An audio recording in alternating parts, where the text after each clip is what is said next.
Enchente em Lajeado, a água começa a baixar, hora de começar a limpar e arrumar estragos. 4 produtores de Santa Clara do Sul investem no cultivo de flores. Violência é tema de debate no simpósio da Cures e ainda uma matéria sobre o medo de palhaços. Essas e mais notícias a partir de agora. O Jornal da Univates, primeira edição, está no ar.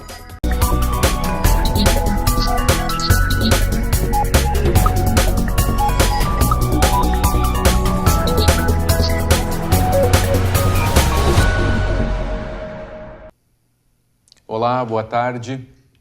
Em todo o país, a prévia da inflação oficial medida pelo Índice Nacional de Preços ao Consumidor Amplo 15, o IPCA, ficou em 0,19% em outubro desse ano. A taxa é menor que a registrada em setembro e a mais baixa desde outubro de 2009. Os dados foram divulgados nesta sexta pelo IBGE. Enchente em Lajeado. Desde ontem à tarde, a água está baixando na cidade, mas alguns pontos ainda estão alagados.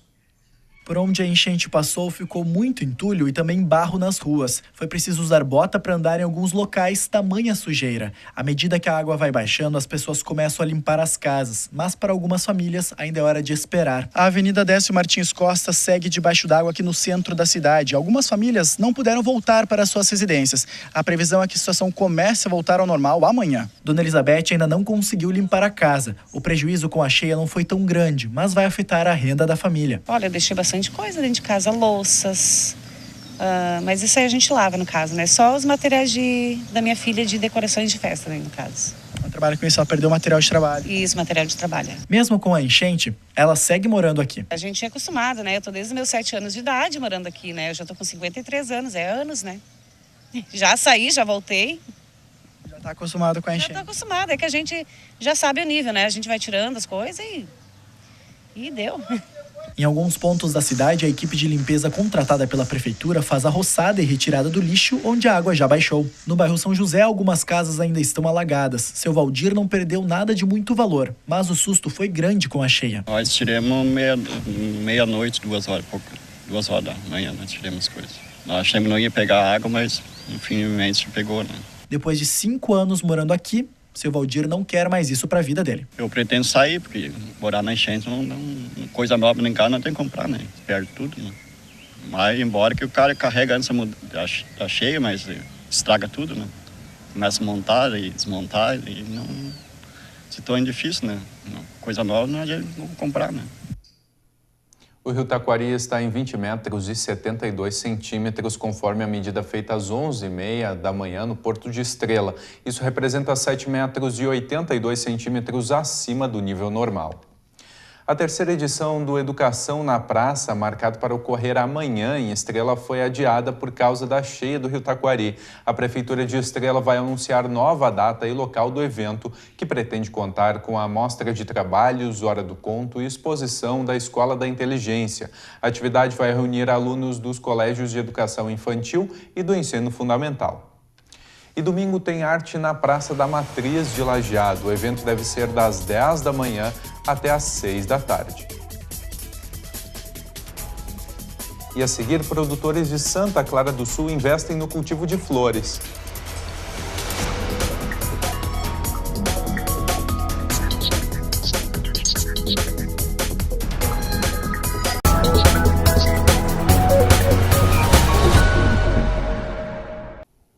O Sindicato dos Trabalhadores Rurais de Estrela prepara o processo eleitoral que ocorre dia 23 de novembro, em que será escolhida a nova diretoria da entidade. O prazo de registro de chapas termina hoje. Em caso de apenas uma matrícula, não haverá eleição e a decisão é por aclamação em assembleia. No total, 17 urnas vão estar disponíveis para a votação, uma delas na sede do sindicato. O setor de flores, em 2014, faturou no país 5 bilhões e 700 milhões de reais. Ano passado foram 6 bilhões. Para esse ano, a expectativa do Ibraflor é que, mesmo com a crise, o faturamento nacional do segmento cresça até 8%. flores, usadas como presente ou para decorar. Segundo o Ibraflor, Instituto Brasileiro de Floricultura, atualmente existem no Brasil cerca de 8.000 produtores de flores e plantas que colocam no mercado aproximadamente 350 espécies de 3.000 variedades. Entre os produtores está Monique Baldi, de Santa Clara do Sul. Com a família, produz cerca de 200.000 vasos por ano. Nós decidimos trabalhar com a produção de flores em 2006. Foi através de um incentivo da prefeitura para diversificar a economia do município, e a gente entrou como uma nova opção, né? No ramo que nós estávamos, né? A gente acabou mudando. Flores é um trabalho muito legal, muito feliz de trabalhar, é muito tranquilo. 10 produtores de Santa Clara do Sul optaram por investir no cultivo de flores em 2006. Atualmente, apenas 4 permanecem nessa cultura. O setor demanda altos investimentos. Sim, os resultados eles vêm sendo satisfatórios. É um conceito, assim, é um trabalho que não é para longo prazo, né? Tanto que a gente está agora fazendo 10 anos que a gente está nesse meio. E no momento que tu atinge o ponto de equilíbrio, a partir de agora, então a gente está conseguindo colher os frutos, né, de todo o trabalho que a gente fez ao longo desse tempo. É um investimento bastante alto inicial, agora está começando a estabilizar, e também eles foram buscando o mercado, buscando o aprendizado dos sistemas de produção, e eles estão chegando agora num nível muito bom, produzindo com bastante qualidade. Aqui nessa propriedade, principalmente na produção de crisântemos, todo o controle de pragas é feito com produtos orgânicos e alternativos. Porque tanto a folhagem como a flor está na beleza, então ela tem que estar sempre bem apresentada. E com isso a gente busca alguns produtos alternativos até para diminuir o impacto de uso de agroquímicos, né?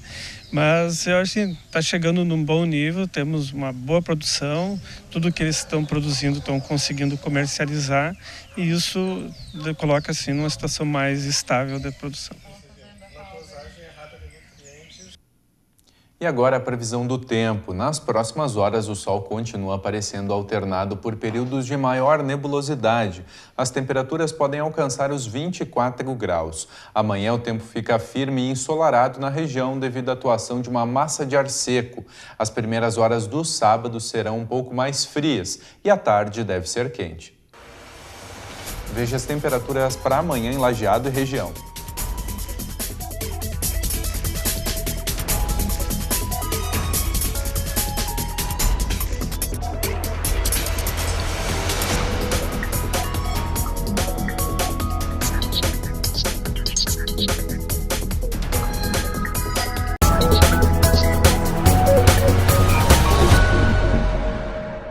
O 6º Seminário de Práticas em Educação e Saúde e o 5º Simpósio da Clínica Universitária Regional de Educação e Saúde.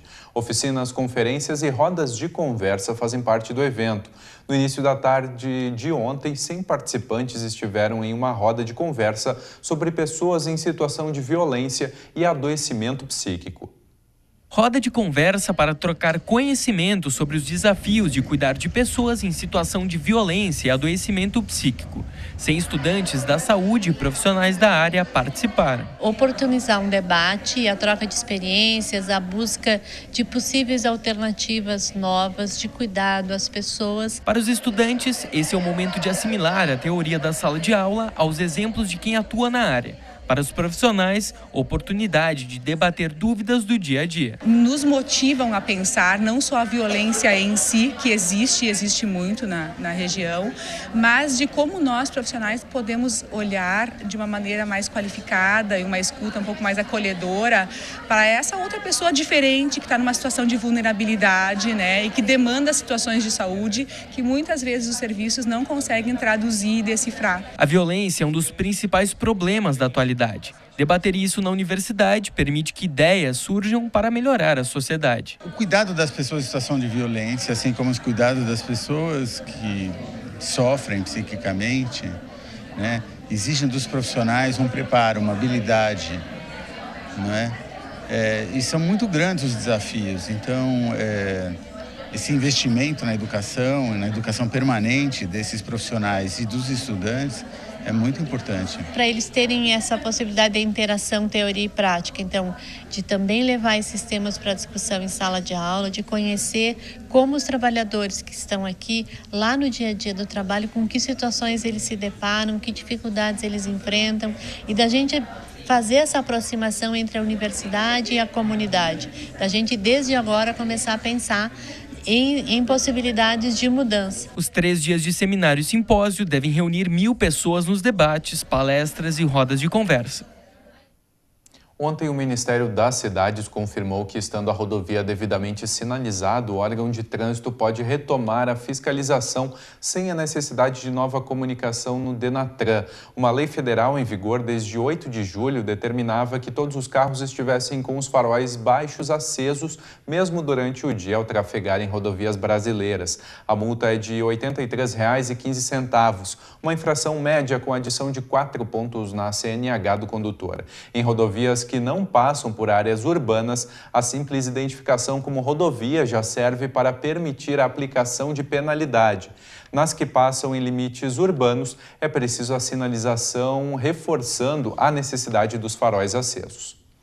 E a norma número 624, aprovada pelo Detran, determina a atuação do condutor que for pego com som automotivo audível pelo lado de fora do veículo com volume ou frequência que perturbe o sossego público em vias terrestres de circulação. Nesse caso, o agente de trânsito deve registrar no campo de observações do auto de infração a forma de constatação desse fato.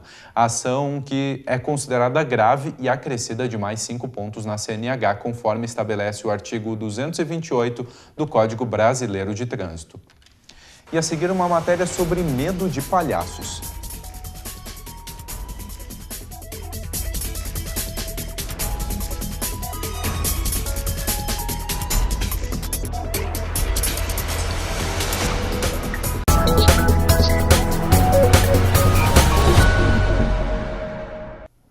O Brasil produziu 108 milhões de metros cúbicos de gás natural por dia em agosto, atingindo recorde histórico, segundo informou o Ministério de Minas e Energia nessa sexta. Segundo a pasta, o volume produzido é quase 10% maior que em agosto do ano passado, quando foram produzidos 99 milhões de metros cúbicos ao dia.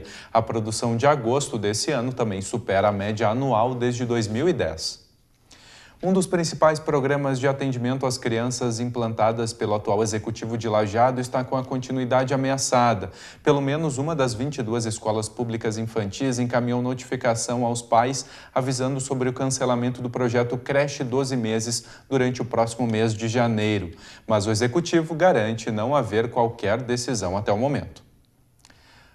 O aparecimento de palhaços macabros tem sido comum em várias cidades do mundo. No Brasil, os divertidos e comediantes palhaços têm sido transformados em objetos para assustar. Pelas redes sociais, 2 casos foram registrados por internautas no Vale do Taquari.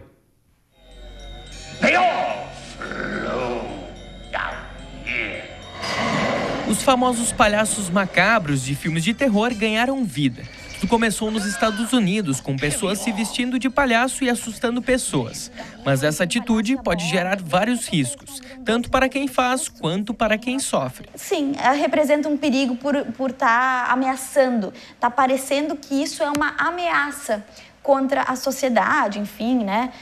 Até o bem-estar das pessoas de maneira geral. Então, quando algo representa uma ameaça, um perigo, a gente precisa pensar sobre isso, a gente precisa buscar uma ajuda para isso. Em Lajeado, um caso foi registrado por internautas em uma rede social. Nessa imagem, um palhaço está no centro de Lajeado. A publicação foi compartilhada no Facebook no dia 14 de outubro. Já passou de 1.000 curtidas e cerca de 250 compartilhamentos. No título, a frase: "Eles apareceram em Lajeado". Os comentários são os mais diferentes. Alguns de pessoas assustadas e outras nem tanto. Um disse: "Daqui a pouco aparecem palhaços matando pessoas em Lajeado". Já outro: "Será que o palhaço é de verdade ou alguém vestido?". Comentários diferentes, mas a maioria com curiosidade sobre o caso. Esse medo de palhaço, quando intenso, tem nome: courofobia. Mais comum em crianças, mas que pode surgir nos adultos, depois de experiências traumáticas. Geralmente inicia na infância esse medo, assim, porque a fobia é justamente um medo intenso. No caso dos palhaços, o termo é coulrofobia, que é um medo intenso e exagerado, uma sensação de pavor diante dessa figura.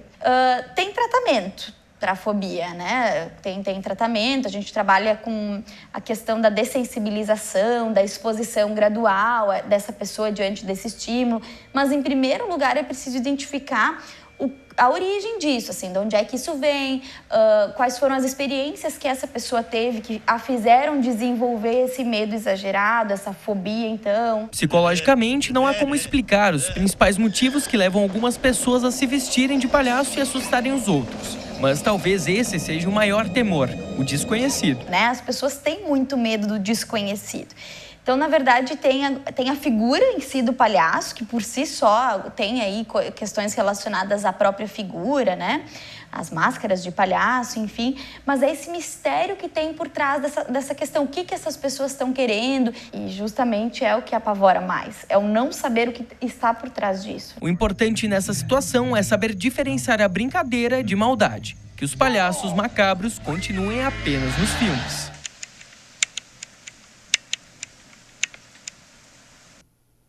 E mais notícias às 6h30 da noite no Segunda Edição. Obrigado pela sua companhia, tenha uma boa tarde e um ótimo final de semana.